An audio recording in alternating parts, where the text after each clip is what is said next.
प्रकाश Lodhi college के online platform पर स्वागत है। मैं आपका इतिहास विषय में स्वागत करता हूं। आज का जो हमारा टॉपिक है वो फ्रांस की राज्य क्रांति के ऊपर है। इससे पिछली वाली वीडियो में हमने फ्रांस की क्रांति की पृष्ठभूमि देखी थी कि भाई क्या परिस्थितियां थी, आंशिया रेजिम की जो व्यवस्था थी वो देखी थी। उसके बाद में हमने कारणों में देख लिए थे कि भाई मेरी आंतोनेट का विलासितापूर्ण जीवन था, कानून व्यवस्था की अराजकता देखी थी। आज का जो फ्रांस की राज्य क्रांति में जो कारण है, आज का हमारा कारण है बौद्धिक प्रभाव। कि फ्रांस की क्रांति में बौद्धिक प्रभाव भी इतना जबरदस्त पड़ा था कि फ्रांस की क्रांति का जो नाम है वो विश्व इतिहास में अमर हो गया। ठीक है, आज का जो हमारा टॉपिक है फ्रांस की राज्य क्रांति। फ्रांस की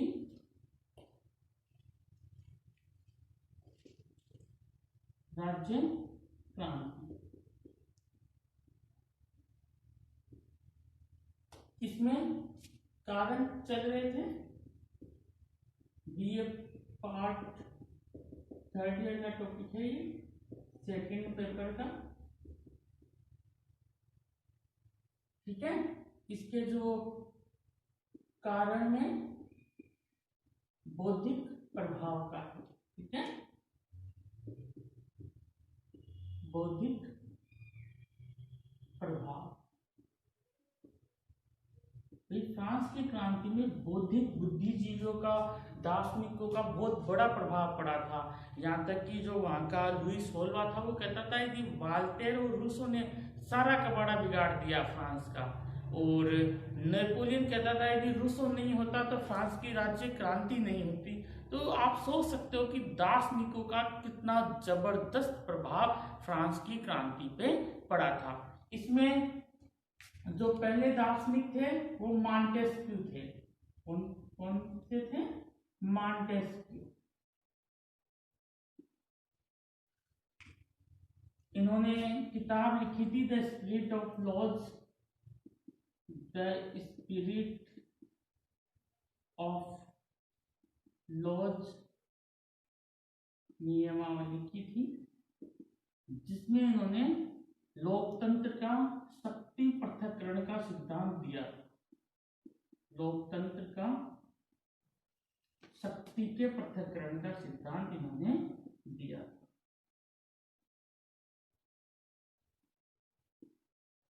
शक्ति पृथक्करण का सिद्धांत इन्होंने दिया था। शक्ति पृथक्करण का मतलब होता है पावर अलग अलग हो, न्यायपालिका के पास अलग पावर हो, विधायिका के पास अलग पावर हो, और जो कार्यपालिका है उसके पास अलग पावर हो। तीनों अलग अलग अंग के रूप में काम करें। जैसे कार्यपालिका,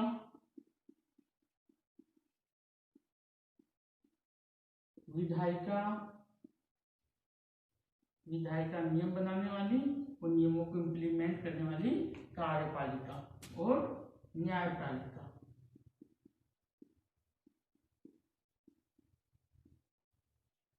ठीक है, तो ऐसा जो इम्प्लीमेंट था लोकतंत्र का, जो शक्ति पृथक्करण का सिद्धांत द स्पिरिट ऑफ लॉज में मॉन्टेस्क्यू ने दिया था। इन्होंने एक किताब वो लिखी थी Persian letter, the Persian Letters. उन्होंने काल्पनिक दो ईरानी यात्री बताए थे जो फ्रांस की यात्रा पे आते हैं, तो फ्रांस के समाज, फ्रांस की तात्कालिन जो व्यवस्था है उसमें व्यंग्यात्मक ढंग से बातें करते हैं लेटर्स के जरिए। वो बातें मॉन्टेस्क्यू ने बताई थी। ठीक है, इसमें दो काल्पनिक ईरानी यात्री आते हैं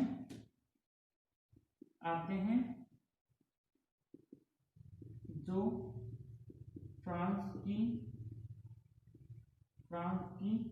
तात्कालीन स्थिति पर, तात्कालीन मतलब समय की तात्कालीन स्थिति तथा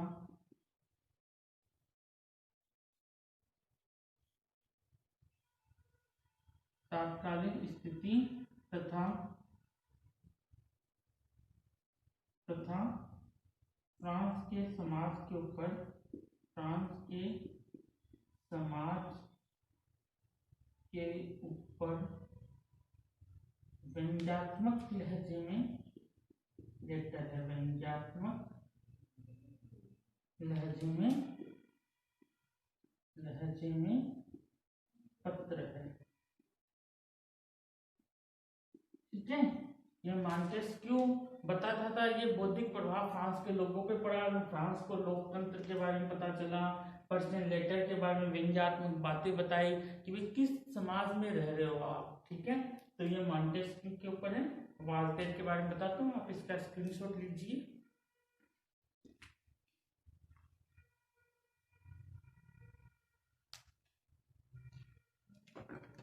आगे बढ़ते हैं हम वॉल्टेयर के ऊपर। बौद्धिक प्रभाव में दूसरा है वॉल्टेयर।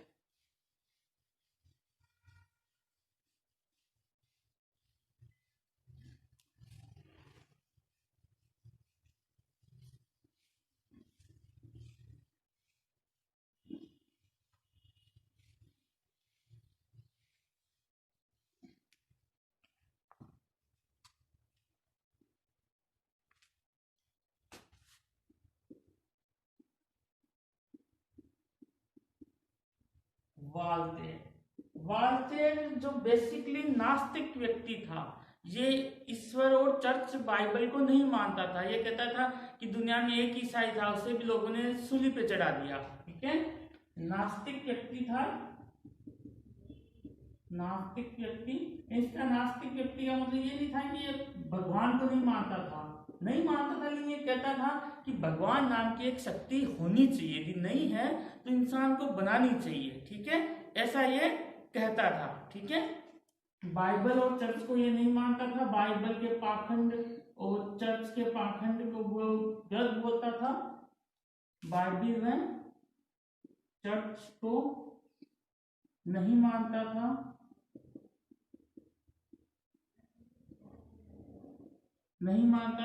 चर्च के पाखंडों की मजाक उड़ाता था। बाइबल के सिद्धांतों को कहता था कि ये सब पाखंड की बातें हैं, ये जीवन जीने से व्यक्ति को रोकती है। तो बहुत बड़ा ये एक दार्शनिक था।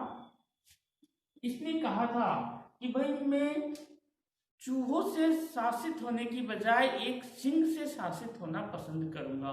मतलब निरंकुशवाद भी आप देख सकते हो, निरंकुशवाद भी इनकी दार्शनिकता में झलकता है। मतलब ये कहता है चूहों से शासित होने की बजाय है कि आप एक सिंह से शासित हो। ठीक है, निरंकुशवादी था ये,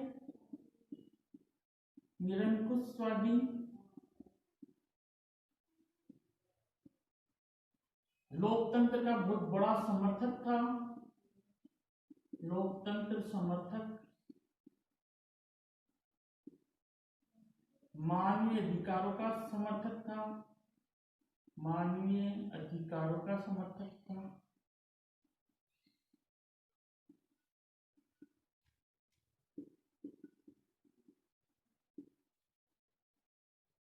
कहते हैं कि जो लेत्रा दे कासे एक लेटर होता, एक पत्र होता था, लेत्रा दे कासे, लेत्रा दे कासे,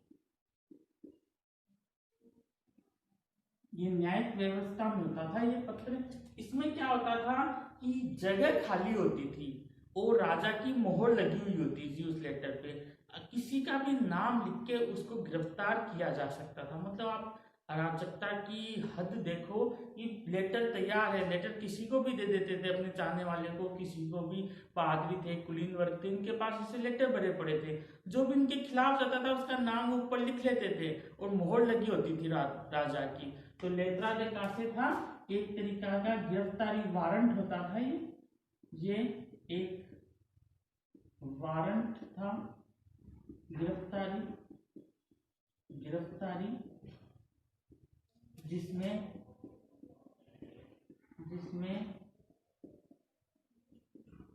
नाम की जगह खाली होती थी, नाम की जगह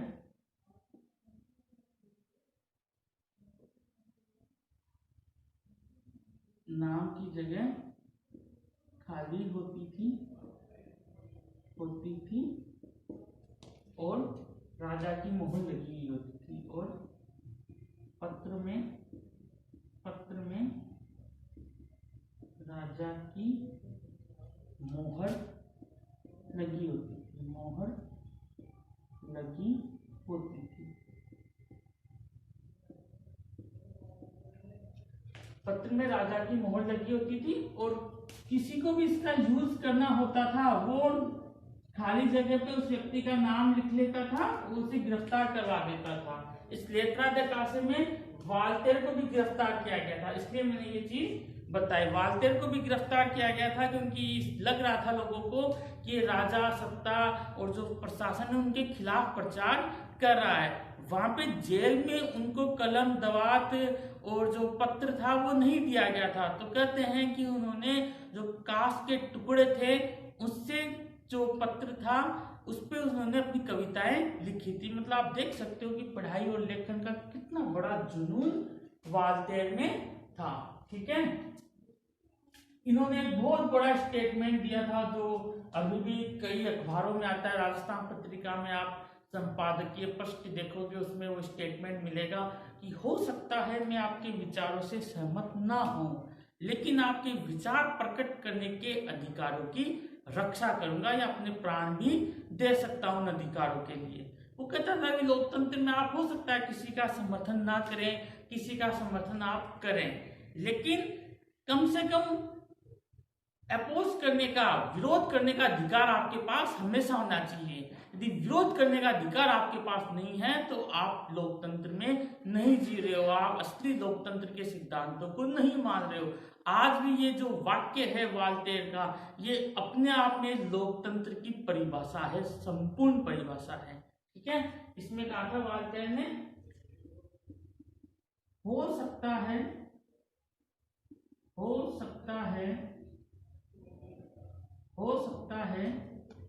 कि मैं आपके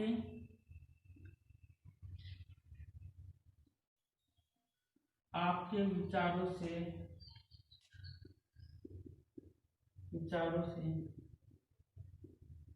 सहमत ना हो पाऊं।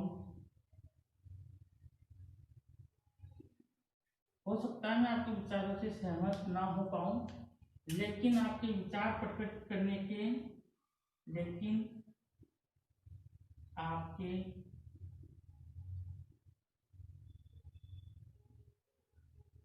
विचार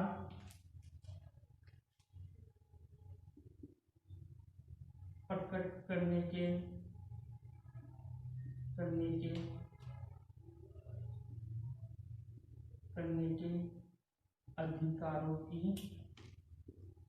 अधिकारों की रक्षा करूंगा। ठीक है, ये जो है ये अपने आप में लोकतंत्र की परिभाषा है। ये जो विचार है अपने आप में लोकतंत्र की परिभाषा है, ये स्टेटमेंट। ठीक है, वाल्टेर ने इंग्लिश लेटर्स भी लिखे थे, इसमें उन्होंने इंग्लिश समाज के नजदीक बताया था कि इंग्लिश जो समाज था वो फ्रांस के समाज से बहुत आगे था और उसमें काफी ज्यादा समानता लोगों में देखी गई थी। ठीक है, तो इंग्लिश लेटर्स उन्होंने लिखे थे। ठीक है, वाल्टेर ने और भी उनके कई मित्र थे, जैसे फ्रेडरिक उनका मित्र था। मेरी आत्मा ने तो यहाँ तक कह दिया था कि भाई आपके लिए अलग से मैं महल बना दूंगी, लेकिन फिर भी वाल्टेर अपने आप में बहुत बड़ा दार्शनिक था, वो इन महलों में, इन जगहों पे वो नहीं गया। ठीक है, इसका भी एक बहुत बड़ा बौद्धिक प्रभाव फ्रांस की राज्य क्रांति पे देखने को मिला था। स्क्रीनशॉट ले लीजिए आपका, हम आगे चलते हैं फिर।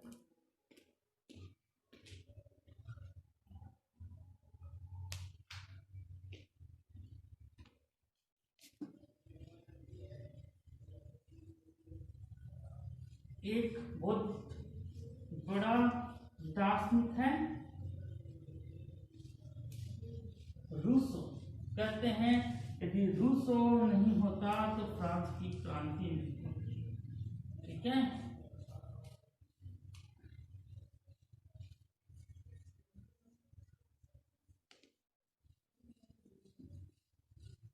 उनकी किताब है द सोशल कॉन्ट्रैक्ट, सामाजिक संविधा, जिसके ऊपर काफी ज्यादा विवाद हुआ था। बहुत बड़ा प्रकृतिवाद भी था ये।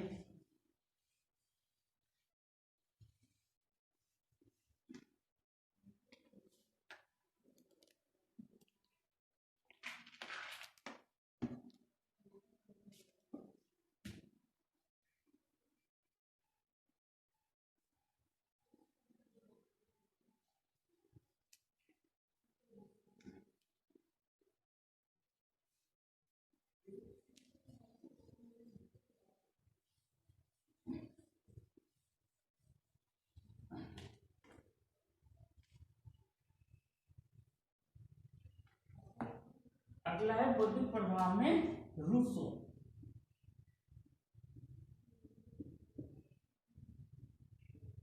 रूसो रूसो बहुत बड़ा प्रकृतिवादी दार्शनिक था, ठीक है, प्रकृतिवादी दार्शनिक था। प्रकृतिवादी तो वैसे सभी थे, जैसे वाल्टेयर ने भी ये कहा था कि ईश्वर जो है वो आपके दिमाग और आपके दिल में है कि भाई किस तरह से अभिव्यक्त होता है। वो कहता था कि भाई किसी को ज्ञान देना तो सबसे पहले अपने स्वयं के ईश्वर को जगाओ, फिर आप आगे किसी को बताओ, ठीक है। तो रूसो एक बहुत बड़ा प्रकृतिवादी दार्शनिक था। उसकी एक किताब थी the social contract, social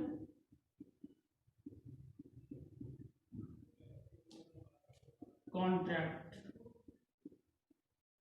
Hindi में से बोलते हैं सामाजिक संहिता, सामाजिक समझौता।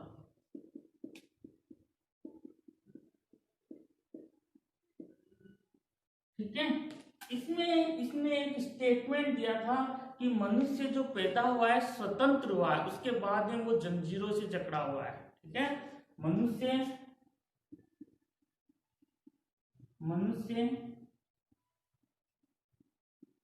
पैदा होते समय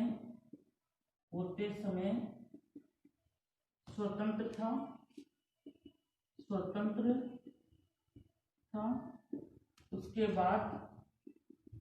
उसके बाद वो हर जगह जंजीरों से जकड़ा हुआ है। उसके बाद वो हर जगह जंजीरों से जकड़ा हुआ है।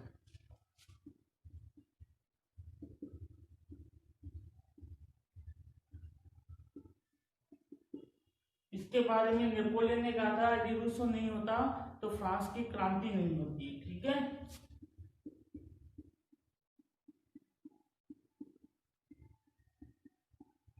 नेपोलियन ने कहा था यदि रूसो नहीं होता तो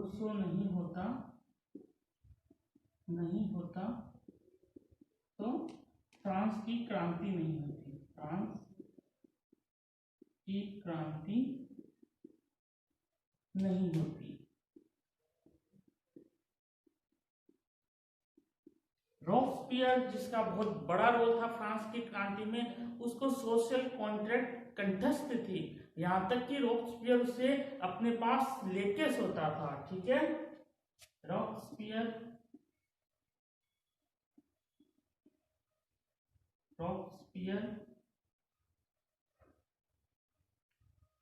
सोशल कॉन्ट्रैक्ट को अपने पास रखता था, सोशल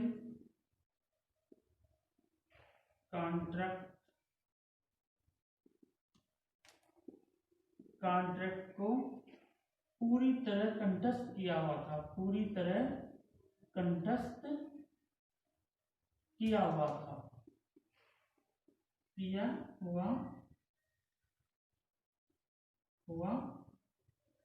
इसमें एक सिद्धांत था कॉमनवेल्थ का एक सिद्धांत था कॉमनवेल्थ। वो कहता था कि सभी के बीच में सहमति बनाना बहुत ज्यादा कठिन है, एक कॉमन समझौता होना चाहिए। कॉमन समझौता सभी के लिए फायदेमंद हो, इस तरह का समझौता कर सकता है। तो एक तरीके से बहुमत की तरफ ये बताता था कि भाई आपकी अंतरात्मा की आवाज क्या कर रही है, जिसका फिर रॉब्सपियर ने बहुत गलत इस्तेमाल किया और उन्होंने कई अपने विरोधियों की हत्याएं की, आतंक का शासन लागू हुआ यहाँ तक की। मतलब फ्रांस की क्रांति जो थी वो बौद्धिक प्रभाव से बड़ी प्रभावित थी। तो शुरू के जो 10 साल निकले वो बौद्धिक प्रभाव में इतनी ज्यादा खराब हुए कि जो इम्प्लीमेंट करना था उन्हें, वो कार्यान्वित वो उस ढंग से नहीं कर पाए। फिर ये लगा कि कहने की बात कुछ और होती है, उसको व्यवहारिक रूप से लागू करना बहुत ज्यादा कठिन होता है। ये फ्रांस की क्रांति में हमें देखने को मिलता है। ठीक है, क्योंकि फ्रांस की क्रांति में बौद्धिक प्रभाव की बड़ी बड़ी बातें थी, लेकिन हुआ क्या, 10 साल ही ये फ्रांस की क्रांति नहीं चल सकी। अगला जो इसमें रूसों के साथ अगला जो बौद्धिक प्रभाव था वो दीदरो का था। दीदरो ने एक किताब लिखी थी इनसाइक्लोपीडिया। ठीक है, कई जो ग्रंथ थे उनको सबको संकलित करके उन्होंने एक किताब लिखी थी एनसाइक्लोपीडिया। एनसाइक्लोपीडिया ये जो किताब थी, एनसाइक्लोपीडिया की जो किताब थी, इसमें कई विरोधी बातें थी। इसलिए कई बार ऐसे लगता था कि जो दीदरो थे उनको इन चीजों से रोका गया था, इन किताबों के लिखने से रोका गया था। तो वाल्टेयर ने कहा था कि आप फ्रांस से दूर जाके रहो, दूर जाके ये किताब लिखो। लेकिन दीदरो ने ऐसा नहीं किया, उन्होंने फ्रांस में ये किताबें लिखी और पूर्ण की। ठीक है, तो ये भी एक इनका देखा जाए तो बहुत बड़ी चीज थी बौद्धिक प्रभाव की। बौद्धिक प्रभाव में सबसे बड़ा नुकसान यही था कि ये जो चीजें थी इम्प्लीमेंट कार्यान्वित सही ढंग से नहीं हो पाई थी। सैद्धांतिक रूप से बहुत बड़ी बड़ी बातें थी, लेकिन कार्यान्वयन ढंग से इनका सही ढंग से नहीं हो पाया था। अगले वीडियो में हम फ्रांस की आर्थिक स्थिति की चर्चा करेंगे। धन्यवाद।